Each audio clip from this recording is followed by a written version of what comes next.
जलवा उठबे दोपहरिया में गजली संगे जलवा ढारबै 3 बजे भोरहरिया में ज्योतिया संगे जलवा ढारबै 3 बजे भोरहरिया में। अजय दीवाना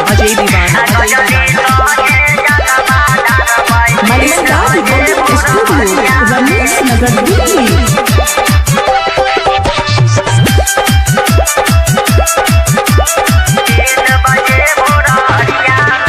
झमटिया से हम जलवा उठबै समस्तीपुर बजरिया में भैया अबै समस्तीपुर बजरिया में अबै समस्तीपुर बजरिया में जलवा ढारबै जुलिया संगे 3 बजे भोरहरिया में जलवा ढारबै पूनमी संगे 3 बजे भोरहरिया में।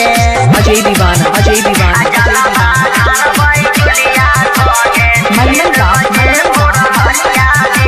Star recording studio Ramesh Nagar Delhi.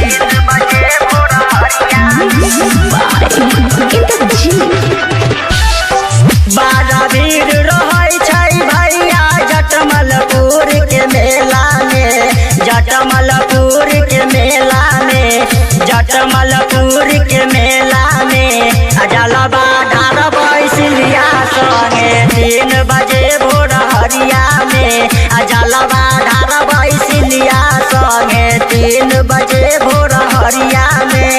Ajay दीवाना